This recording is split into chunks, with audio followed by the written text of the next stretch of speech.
PwC. And the PwC works to elevate women and shape our community through leadership and participation.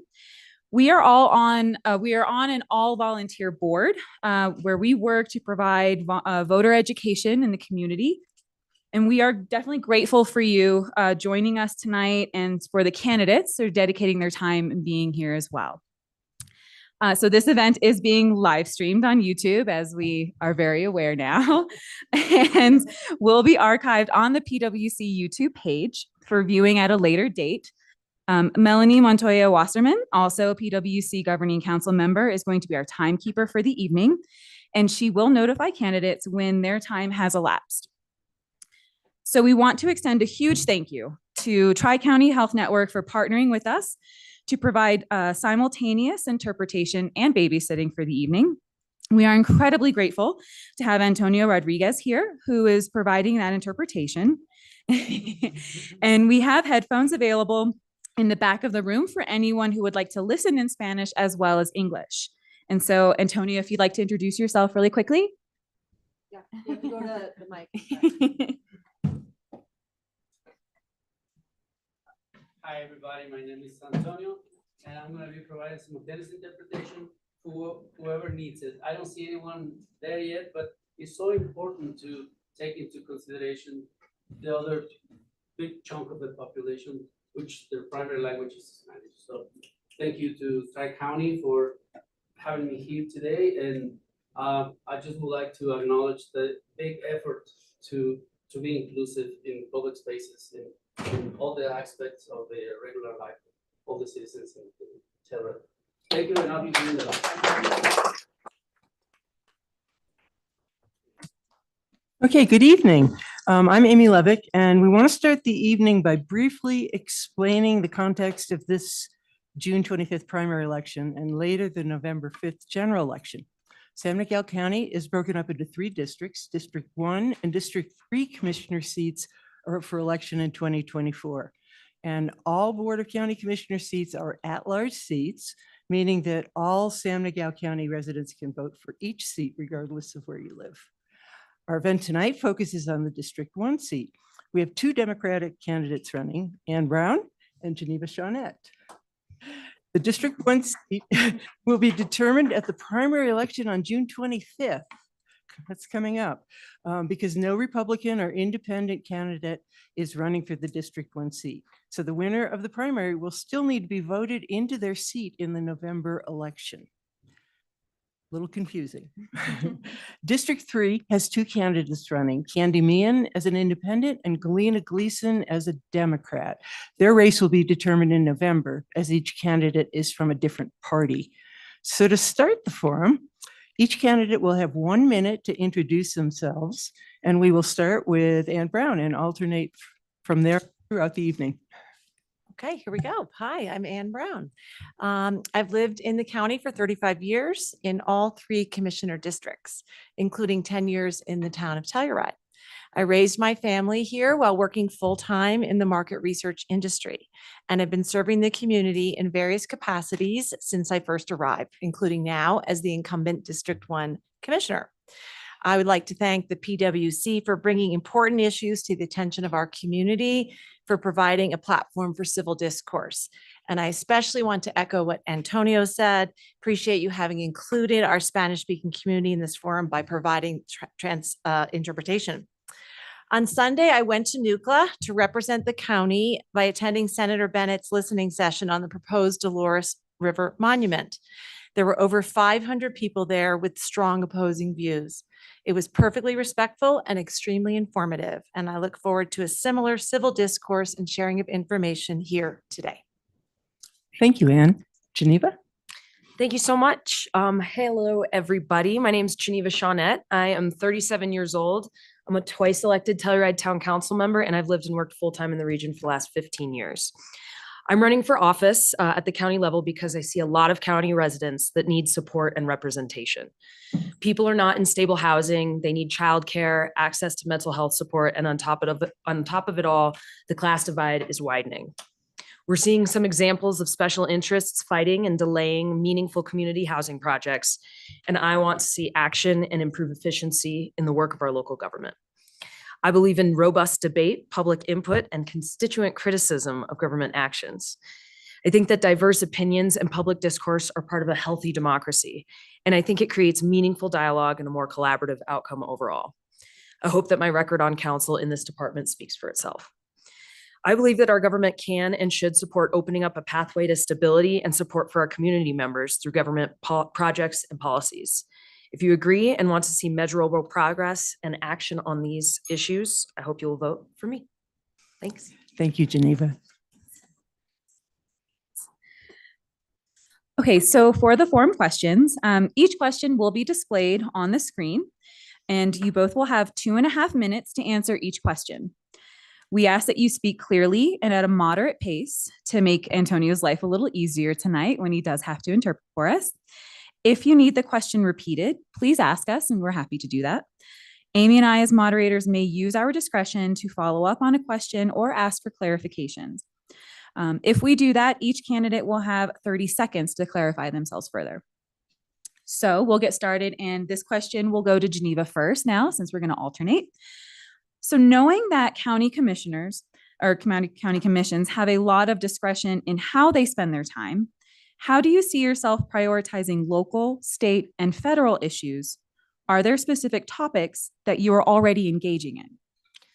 Thank you for the question. I love this question. So I have had some experience deciding how to spend my time on town council. And what I have spent a lot of my time doing is trying to connect with the community members. That means being around on Main Street, attending social events, reaching out on social media, and really hearing from people what is important to them. I love advocacy and I love lobbying, and I think I would really enjoy spending time at the state level, communicating with our state lawmakers, as well as federal, about issues that affect our region specifically. We're in a unique situation out here in a rural environment, but also with some very, high tourism resort, high income constituents and visitors. And I think that that puts us in a unique place where not all kind of rural programs would work for us, or not all urban programs would work for us, from state grant opportunities and things like that. So for me, if I had to say today how I would spend my time, I think it would probably be 50-50 between connecting with community members here in the region. Of course, I'm very familiar with District 1 and the town of Telluride, but also spending time in other parts of the county, as well as being in strong contact with our state representatives and our federal representatives on ways that we can get our hands on some money, grant money, for our big infrastructure projects that we have coming up in the region. And yeah, I'll leave it at that.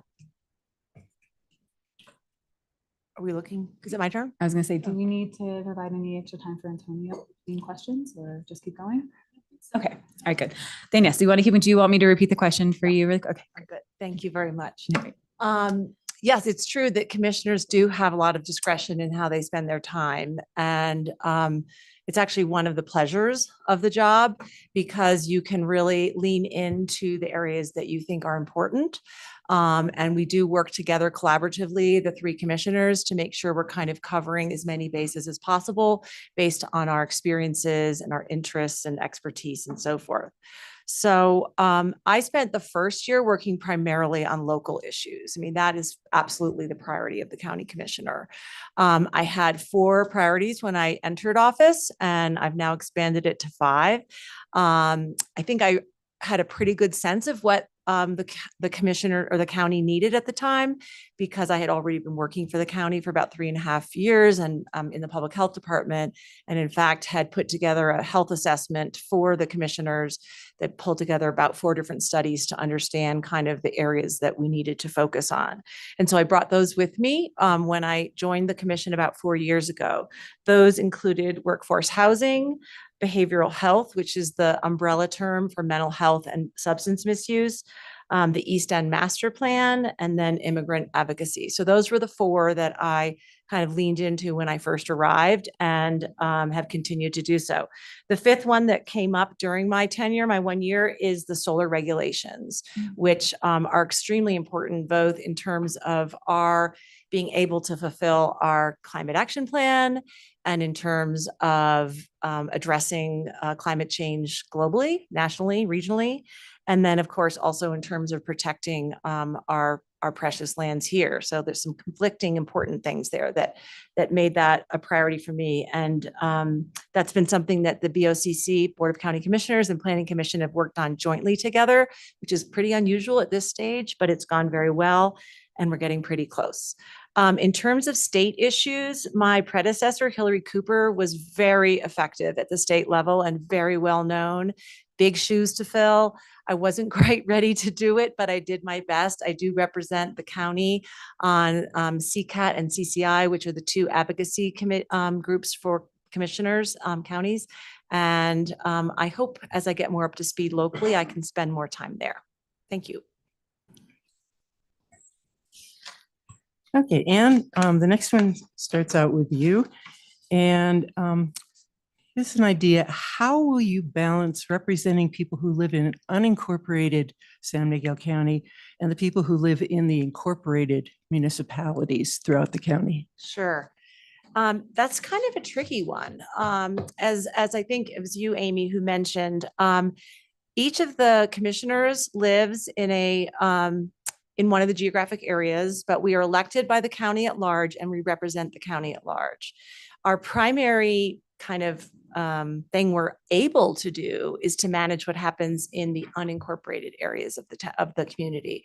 So our big towns, the town of Telluride, the town of Mountain Village, are home rule municipalities. I love this about Colorado. We're very much about local control, and those home rule municipalities are very powerful, as I think they should be. And so the town of the San Miguel County has very little to do with what happens inside those boundaries. They have their own government of 7 people. They have a budget that's almost 3 times the size of the county's budget. And so we don't have any really say in what goes on there. At the same time, I do reside in District 1. I lived in the town of Telluride, and now I live in another part of the district and know it very well and spend obviously a ton of time here. And so I'm very connected to all generations within this community and feel that I have a good sense of their interests and priorities, and am able to kind of continually feed that flow of information through my relationships. Yeah, it's not like the House of Representatives where District 1 kind of lobbies for the bridge money for their district. That's not how it works at the county level. We represent the county at large. And so I will represent District 1 as I represent all of the districts, but perhaps with an even closer understanding of this one because I do live there. Did I get the whole thing? I've got a follow-up question. Yes, If there's something happening in one of those jurisdictions that conflicts with action that the county's taking or vice versa, how would you work on that? Boy, I guess I haven't experienced a conflict there yet. And I don't think we have really any jurisdiction within the town if there is a conflict.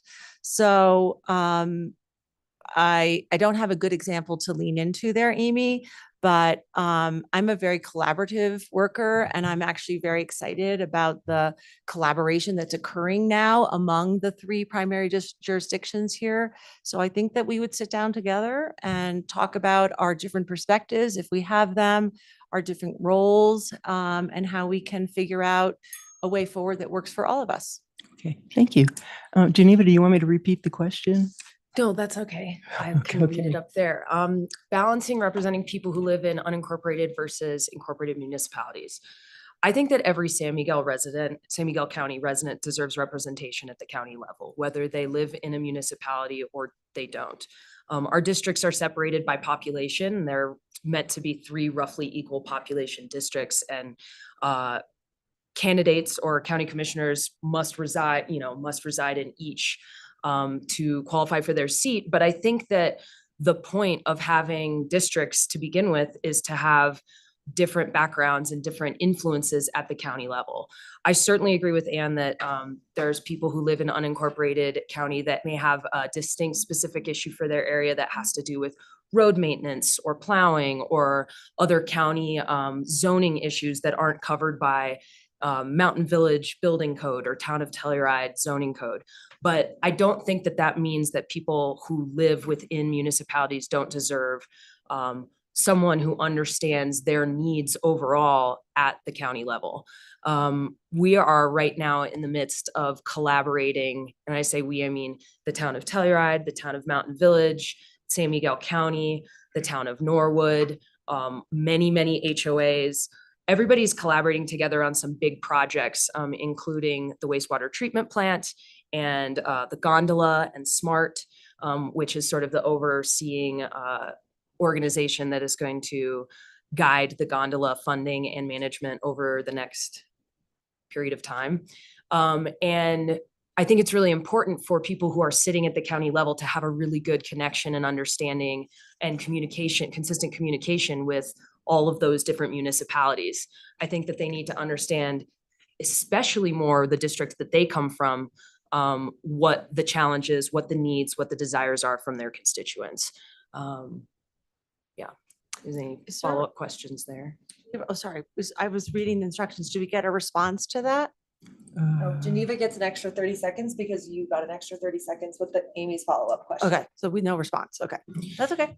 So yeah, I think that while it is an interesting situation that the town of Telluride takes up the vast majority, I think like 95-ish% of the population of District 1, I think that all of the people that live in Telluride and that live in District 1 deserve to have that representation, that understanding from their representative at the county level, equal to, if not a little bit more than people who live in the rest of the county are owed, understanding and representation by each of the county commissioners.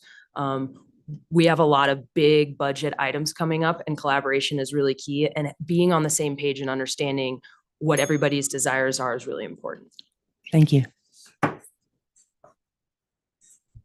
Okay, so this will go back to Geneva again. Now, with an annual budget of about 36 million, prioritizing the county's discretionary spending is crucial. So what are your top priorities for budget allocations? And how do you plan to ensure that these areas receive the necessary funding without neglecting other essential services? So budgeting is one of the most important things that we do as elected officials, whether it's a town budget or county budget. I think for me, representing support for people-centric needs is the top priority for me. So that means funding public health issues, which I also consider to be affordable housing, childcare, things that make people's lives easier and make them feel stable and secure in their future. And so I think the county is already doing some reallocation of some funds right now to affordable housing, which I love to see. In the past, the county has been able to participate in some collaborative affordable housing projects because they have land that they've acquired over the years, either through trades or purchases or deals. And so having a budget line item to lend towards housing is going to be huge. I also think that we need, hand in hand with affordable housing is daycare. And I think most people who are tuned in to children know that we are way behind on childcare centers. And so funding either local organizations and nonprofits that are working to support these issues, I think is a really good way for the county to get involved in budget.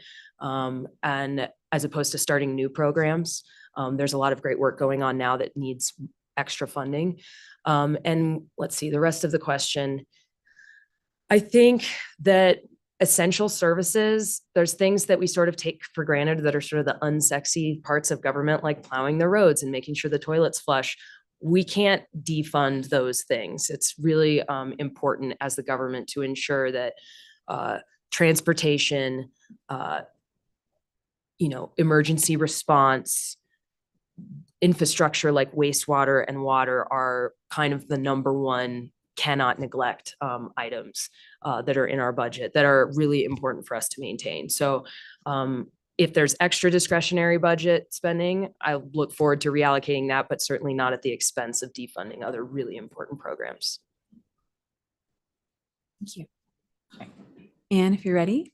I'm ready.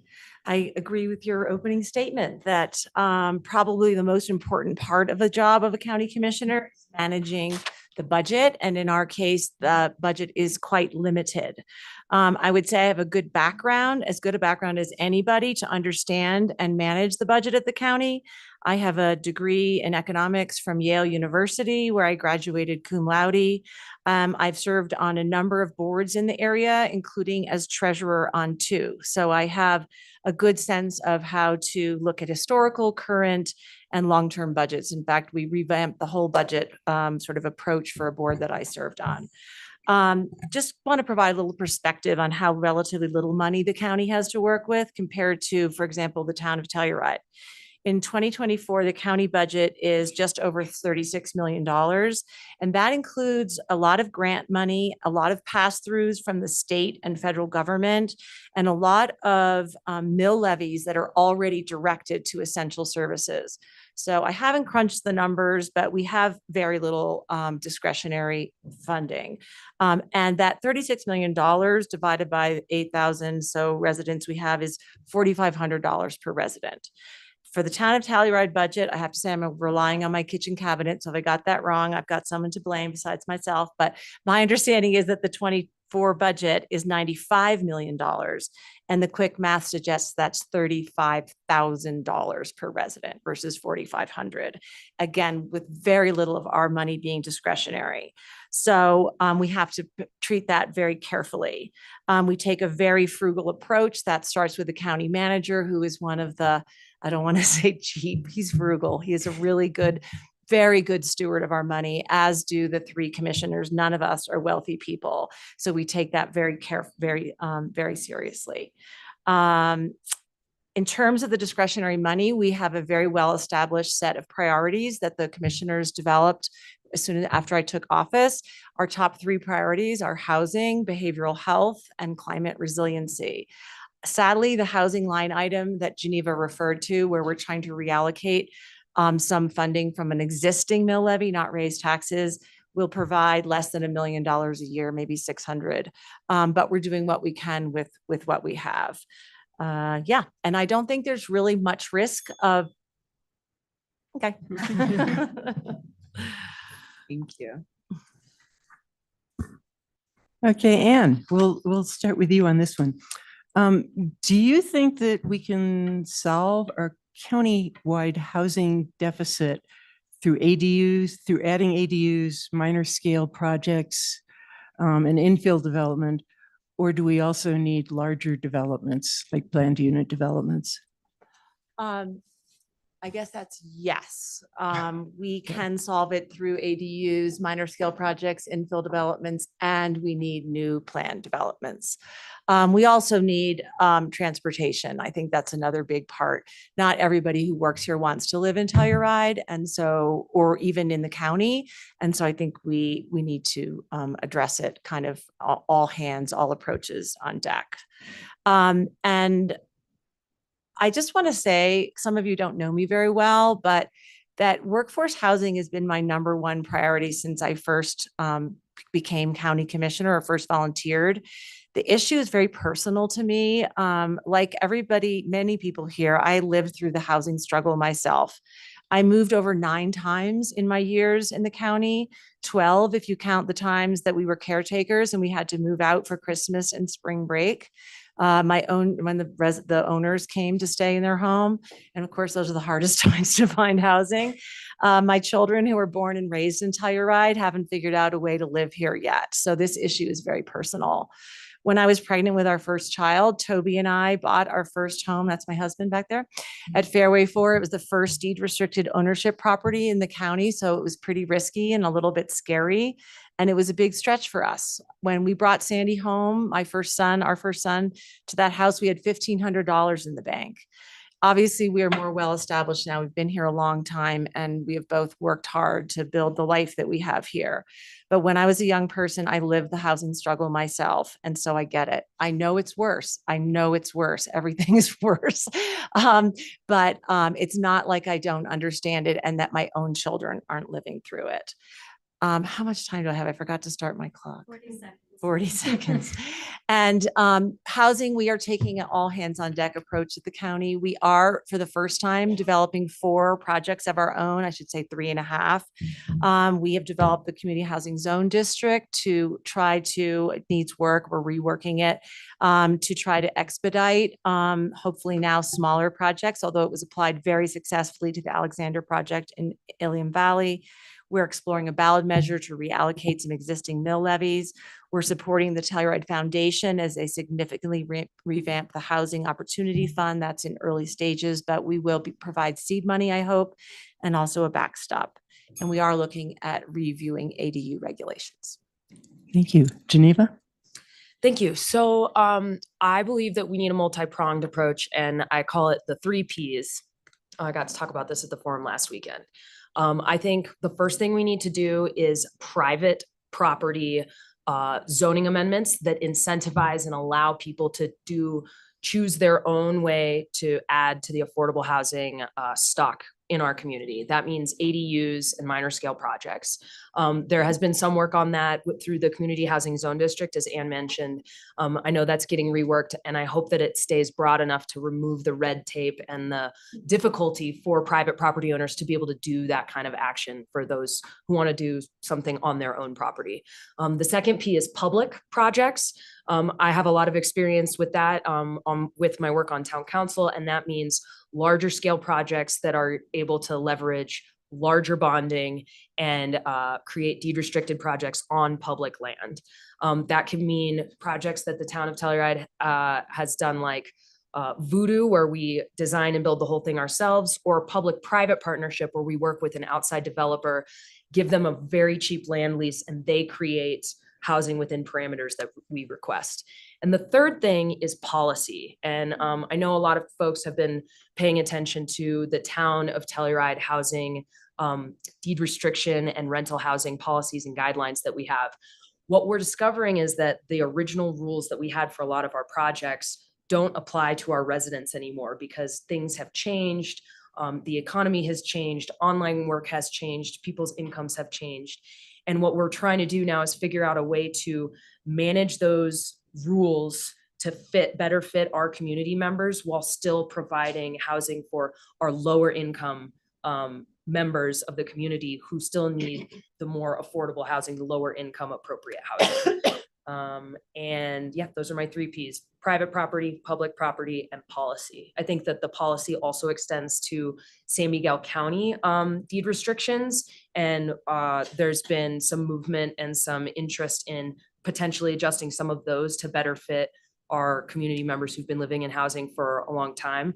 And it's all going to be a balance of figuring out how to protect folks from losing their housing, their deed restricted housing that have been in their housing for a long time, but also maintaining that lower entry level ability for our new community members. Thank you. Okay, and so we'll pass this back to Geneva again to start with.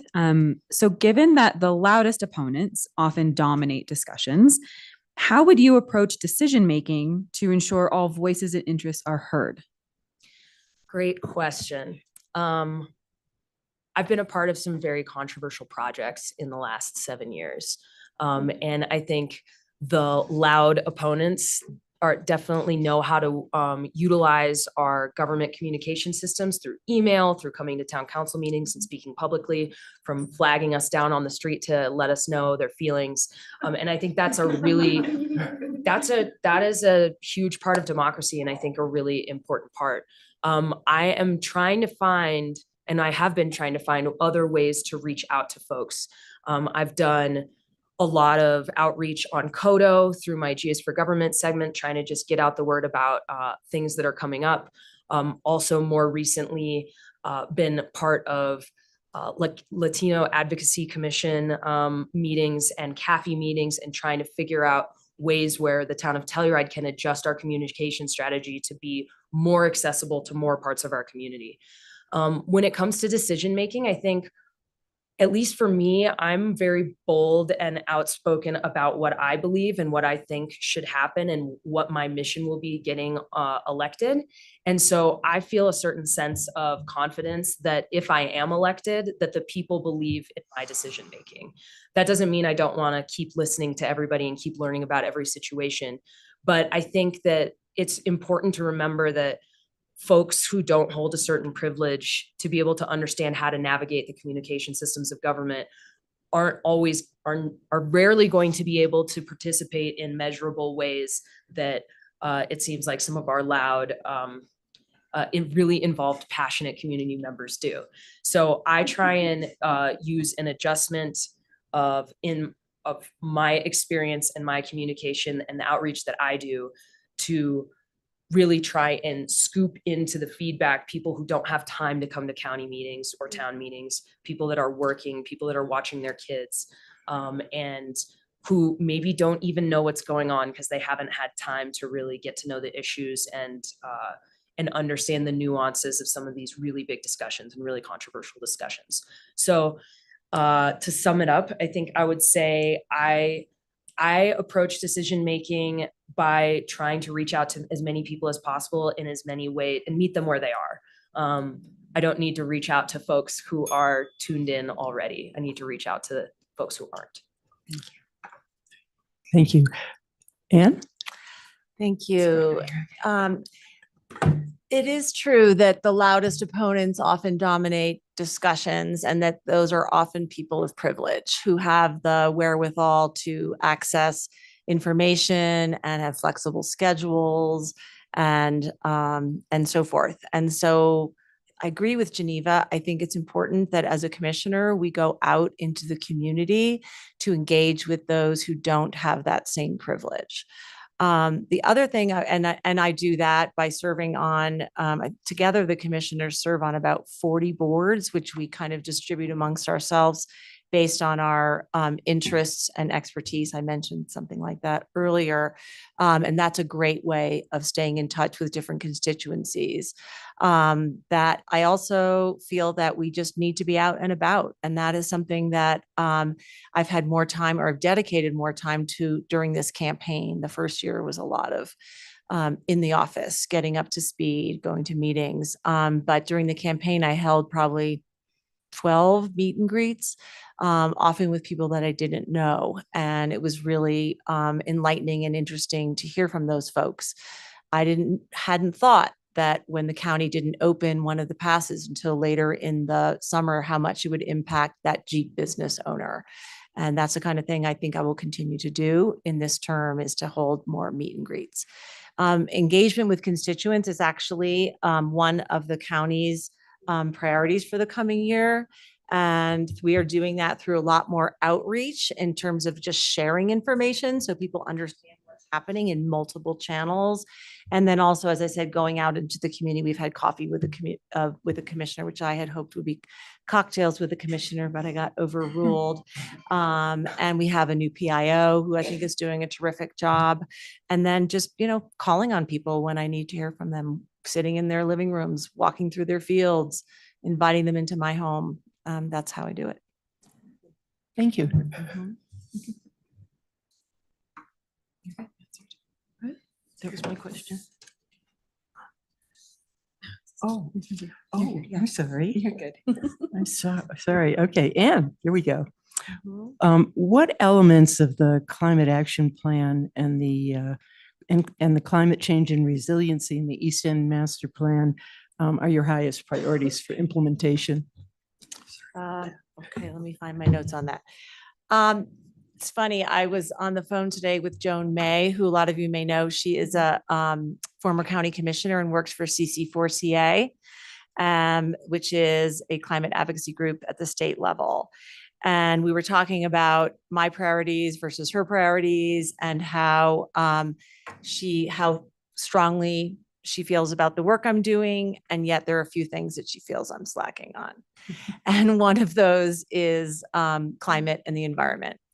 And when I spoke to Joan right when I started my term, I told her that the commissioners and I had talked, and that Lance Waring, again, we divvy up responsibilities, had agreed to take the lead on that for the commission. He's already has deep roots in that.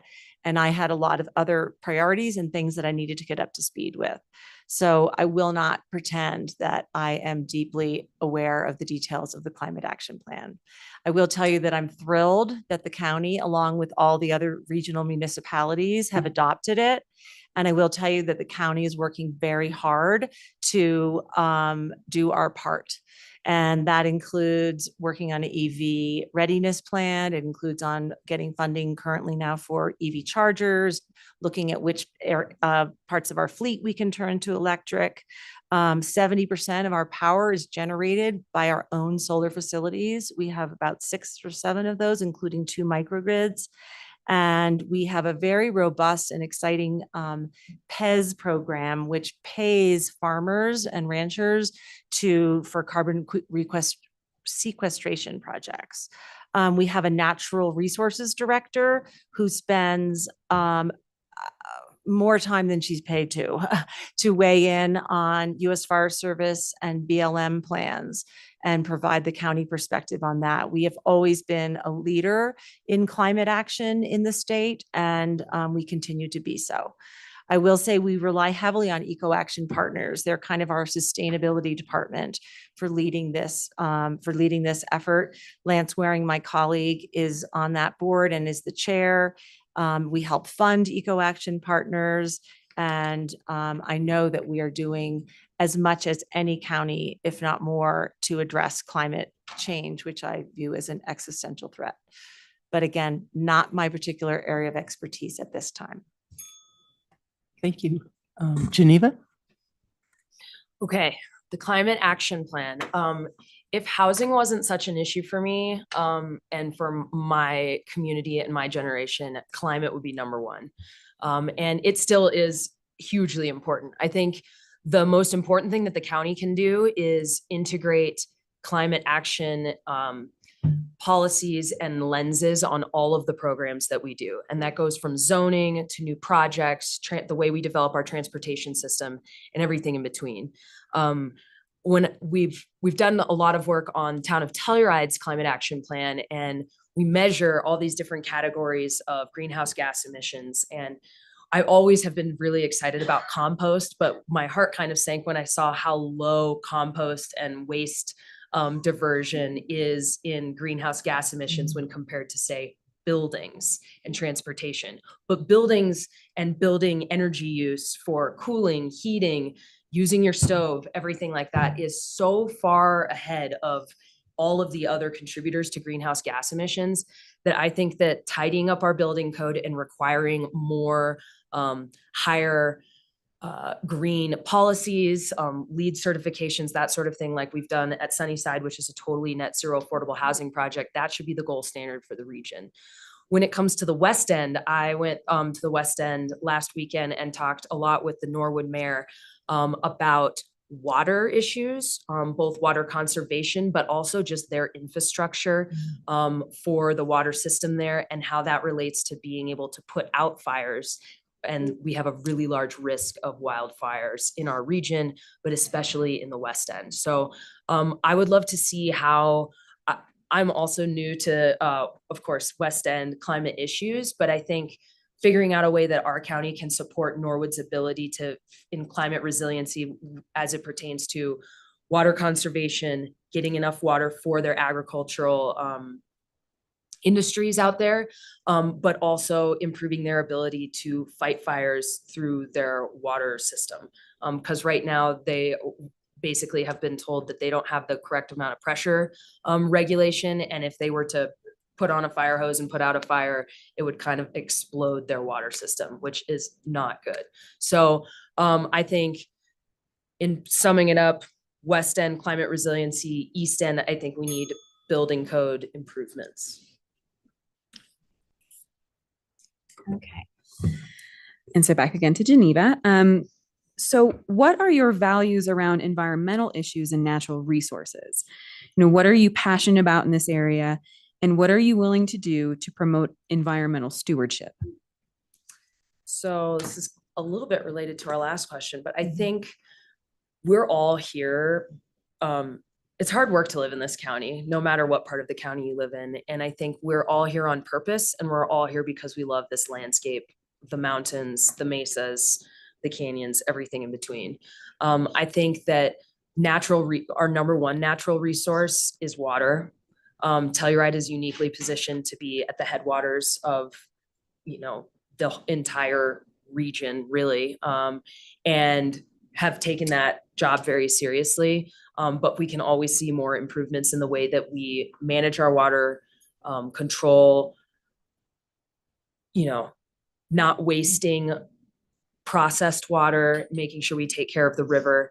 I think water's the number one. And, we hear about it on a national level, that the water wars are coming and people are already in a million lawsuits about water rights for the Colorado River, and more. So, I think water is probably my number one passion. I learned a lot last weekend about wildfire mitigation. I went up to the Mountain Village program that was put on by Town of Mountain Village, the Forest Service, the Fire Protection District, and San Miguel County's own Emergency Preparedness district. And there was a lot more we can do as individual property owners, landowners, an individual responsibility that needs to be taken in our region for wildfire mitigation in terms of protecting structures.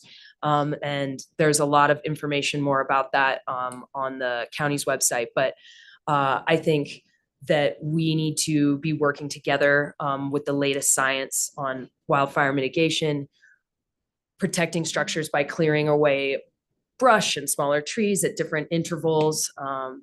Some of that stuff's kind of nerdy. I don't know if this is the time to get into the specifics, but I think really just the county's role needs to be to ensure that everybody understands what our personal responsibility is, both with water conservation and wildfire mitigation, those top two things, and really recognize that we're really way out here and we need to take care of the landscape, take care of the environment, of course, take care of trails, LNT. I was a Knowles student and learned a lot about that, but I think that needs to apply on a macro level when we're talking about government programs as well. Thank you, Geneva. Anne? Yeah, a little bit of an overlap, but I think what I'm passionate about in terms of the environment is seeing the climate action plan instituted. And I think that the county is very committed to that. There's been a lot of thought that's gone into that in terms of goal setting and ways to get there. But that is kind of the next step. In terms of subject matter, I'm very passionate about consuming less. It's hard to say in this society, isn't it? But I think that whole reduce, reuse, repurpose, recycle is really important, and that we just cannot keep buying more and more and expecting to throw it out. And so that's a principle I try to put in my life and in the county government. Water is definitely a big deal. I don't know much about water yet. Fortunately, Candy Meehan knows a lot about water. Chris Holstrom knows a lot about water, and they have really been leading that charge very effectively. But as Chris terms out, we will see who takes that one up. The thing I'm probably most passionate about, though, is renewable energy production. And while we do have pretty stringent solar regs coming online, I think they are going to allow us to develop some small, medium, and large scale solar in the right places. I think that's really the thing that we need to focus on. And actually, I really like composting. I don't know actually what it does for greenhouse gases, but I know that 40% of our food goes to waste, and we try really hard in our house not to do that. And the county is working on a countywide composting program. So kind of, yeah, that's it. Okay. Thank you. Mm-hmm. Okay, Anne, how do you envision the future development of the Diamond Ridge property? And what specific plans or projects would you advocate for to achieve this vision. And please focus on the future, forward-looking ideas rather than past issues or controversies. Sorry, the vision of Diamond Ridge? What Yes. specific plans or projects would I Yeah. advocate to achieve the vision of Diamond Ridge? Yeah. Okay. At this point, I do not have a position on Diamond Ridge. I am not against it.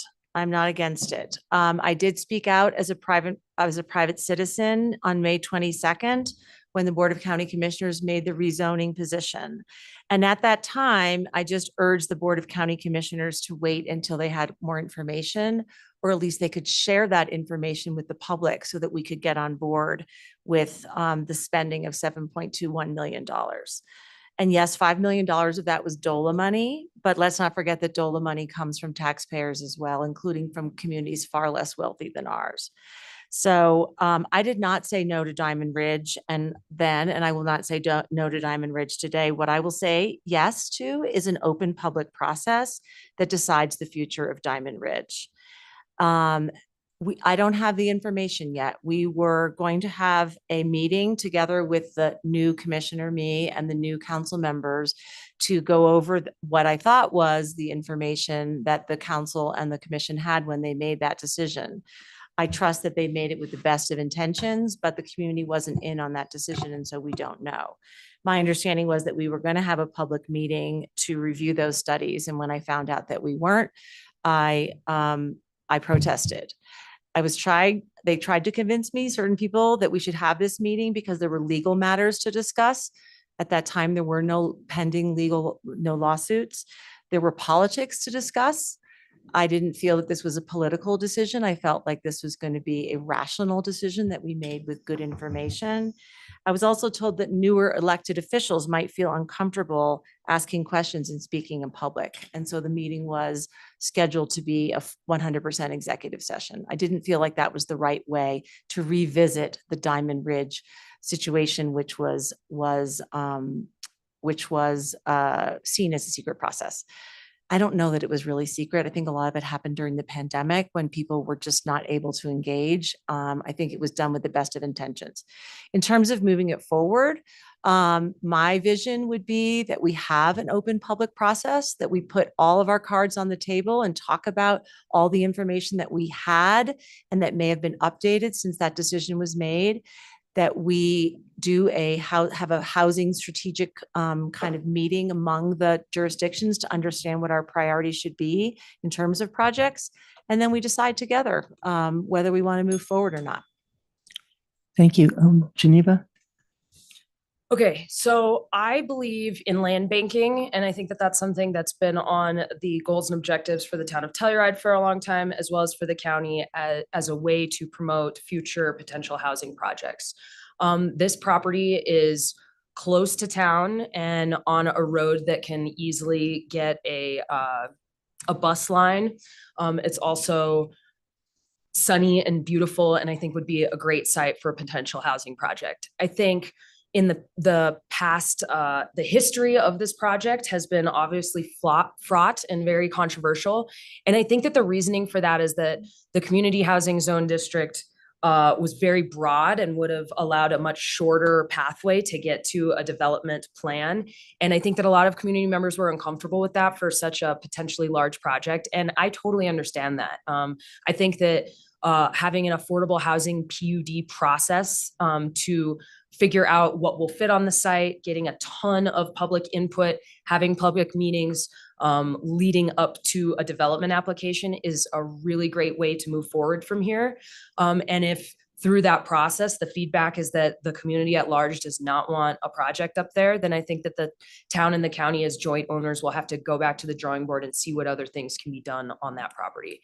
I do take issue with Anne's characterization with the canceled meeting and with the assertion that not everybody had all the information because the rezoning applications that were utilized to rezone the Diamond Ridge property to the CH zone district are available on the county website. They're really long, but they have all of the studies, soil studies, traffic studies, feedback from many people, along with diagrams of how many units could fit and that sort of thing. So I think it's up to elected officials to read those development applications and understand the history of how the project got to the point that it is.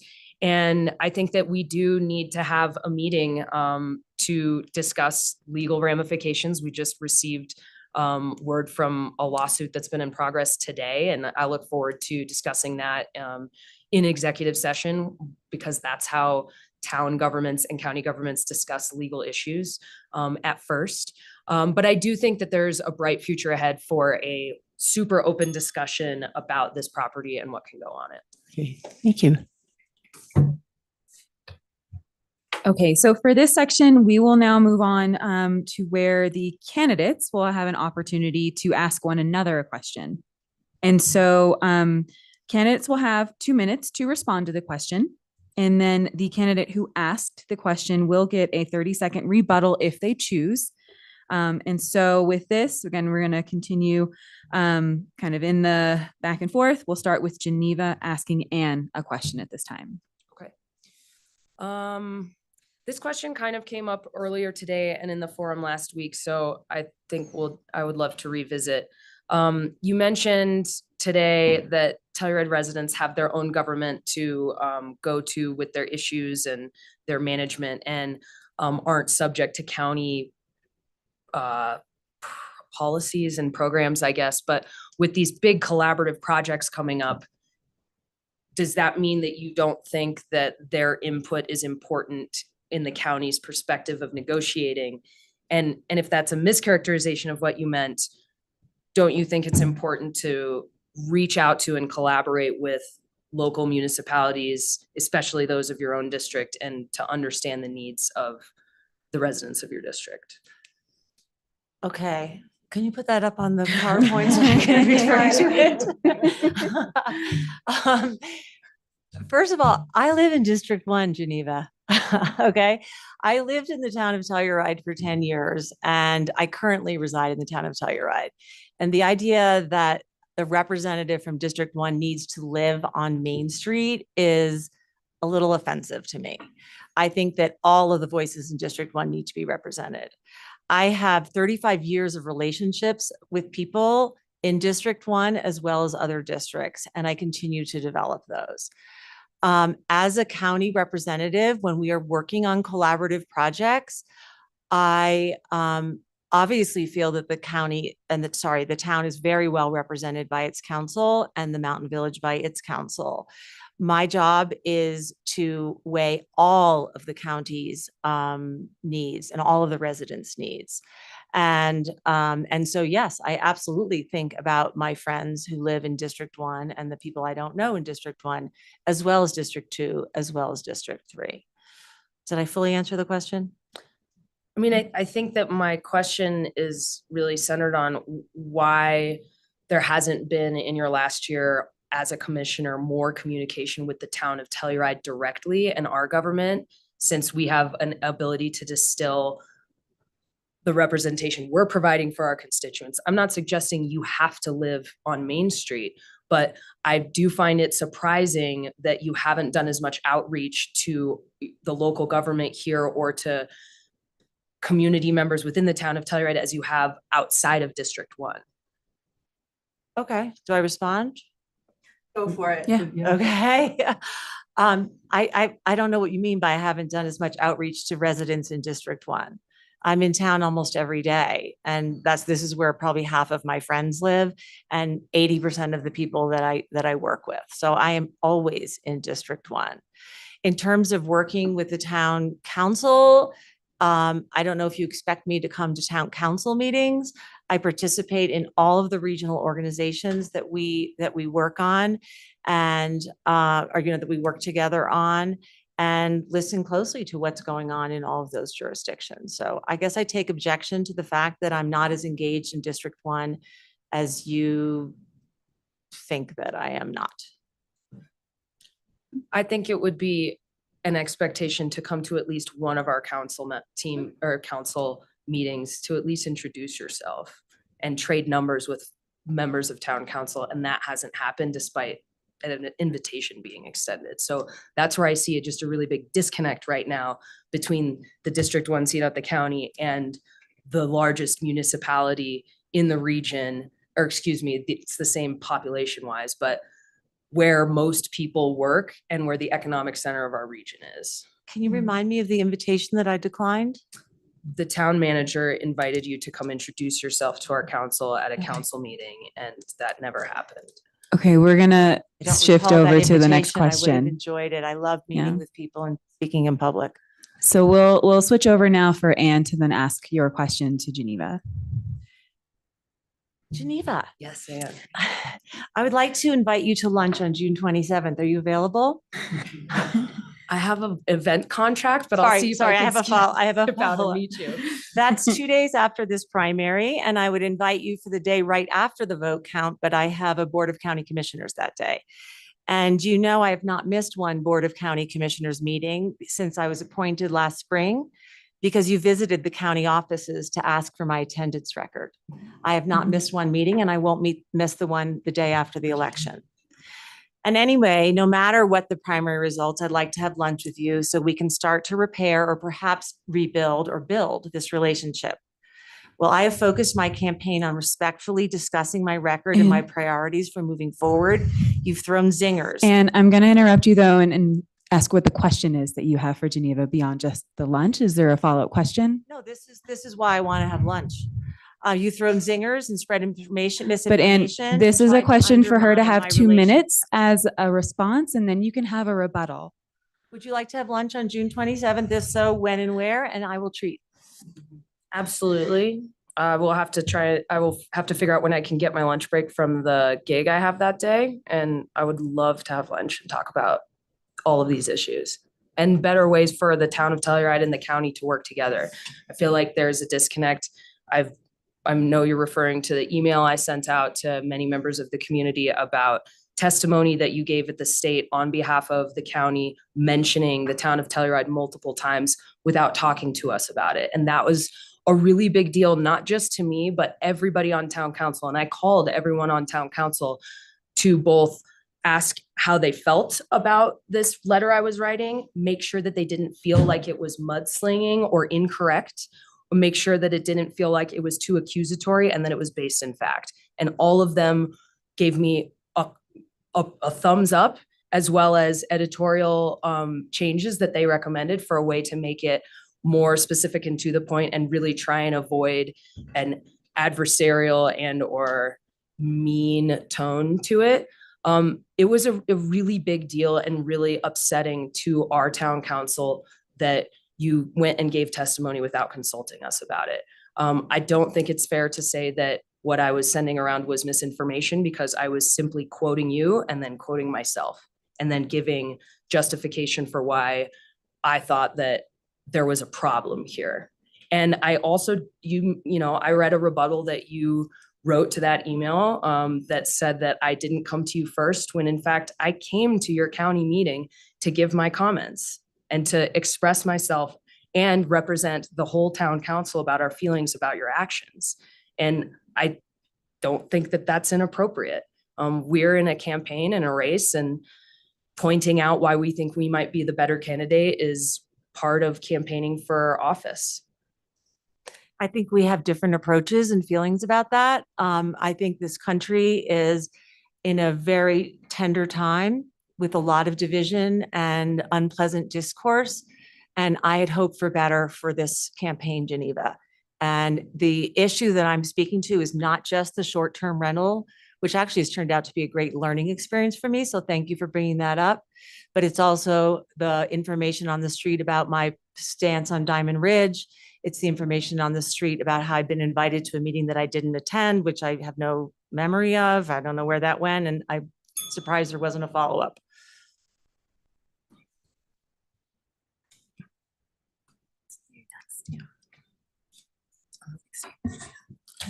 Okay, thank you both for your thoughtful and candid answers to our Absolutely. questions and each other's questions.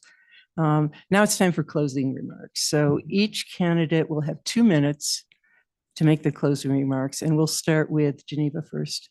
Okay, great. Thanks for everybody for attending this. This is democracy in action, and I think that bold discussions are a really big part of democracy, so thank you. For my closing statements, I'd like to discuss communication and public engagement. I believe in transparency and improving the communication channels between the government and the public. I push to expand Telluride's communications department, which now engages with a robust press release and social media program. And I independently initiated a regular radio segment on Kodo where I explain what's coming up on council for discussion, a segment I plan to continue for county meetings. I also, if I'm elected, plan to be in regular contact with all elected officials and larger nonprofit organizations that are involved in some of the programs that are doing the service to our community members and providing services that they need. As your county commissioner, I'm committed to being accessible to you, the constituents, whether through phone calls, in-person meetings, or even Instagram messages. I want to hear your perspectives. Your input is invaluable, and I'm here to represent the diverse voices that make up our county. Finally, I believe that collaboration is key. I prioritize collaboration across local municipalities and will aim for transparent communication and accessibility at the county level. This includes robust communication between municipalities to achieve large, ambitious goals. We have a lot of infrastructure improvements that we need to work on as a region, and I think it's really important that we have folks in these negotiating places that have a long, strong track record of understanding the issues and working within the government boundaries. To wrap it up, I'll state that I'm ready to bring my experience, determination, and commitment to the role of county commissioner. I want to fight for you, the people, and I hope you will give me your support. Thanks. So this is the part where I ask for your vote. There are only 3 county commissioners who work together to govern and provide services for a diverse population across a huge expanse of land. So who we elect during this primary to serve as District 1 County Commissioner really matters. Perhaps not as much as who we elect in November as president, but it still matters. There are substantial issues facing San Miguel County today, including, yes, workforce housing, but also increasing access to behavioral health services, implementing our regional climate action plan, constructing a new hospital, operating and likely rebuilding the gondola beginning in 2028, building on our still early efforts to create a diverse and inclusive and equitable community, expanding and updating wastewater treatment plants, recruiting and retaining more childcare providers and teachers, understanding the carrying capacity of our region and how we are going to manage that. To get all of this done, there's no time to waste on learning curves and conflict. San Miguel County needs a leader with deep and broad countywide experience and relationships, an open-minded, collaborative approach to decision-making, a big brain, and a big heart. I am that leader. And I also ask for you I've asked for you to vote for me and for all today, tomorrow, or anytime between now and June 25th. Thank you. Thank you both.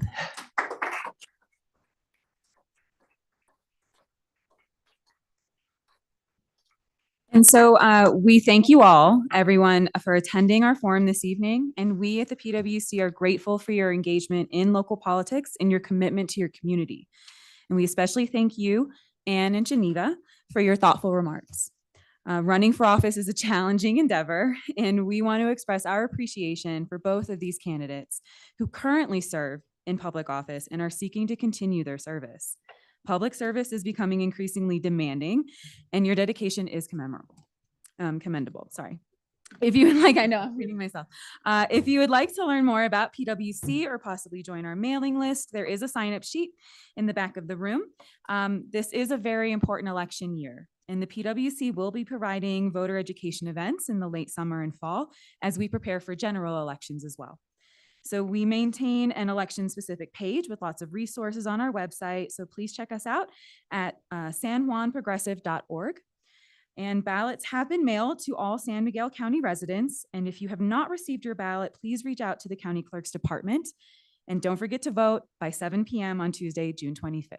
Thank you both very much. Thank you.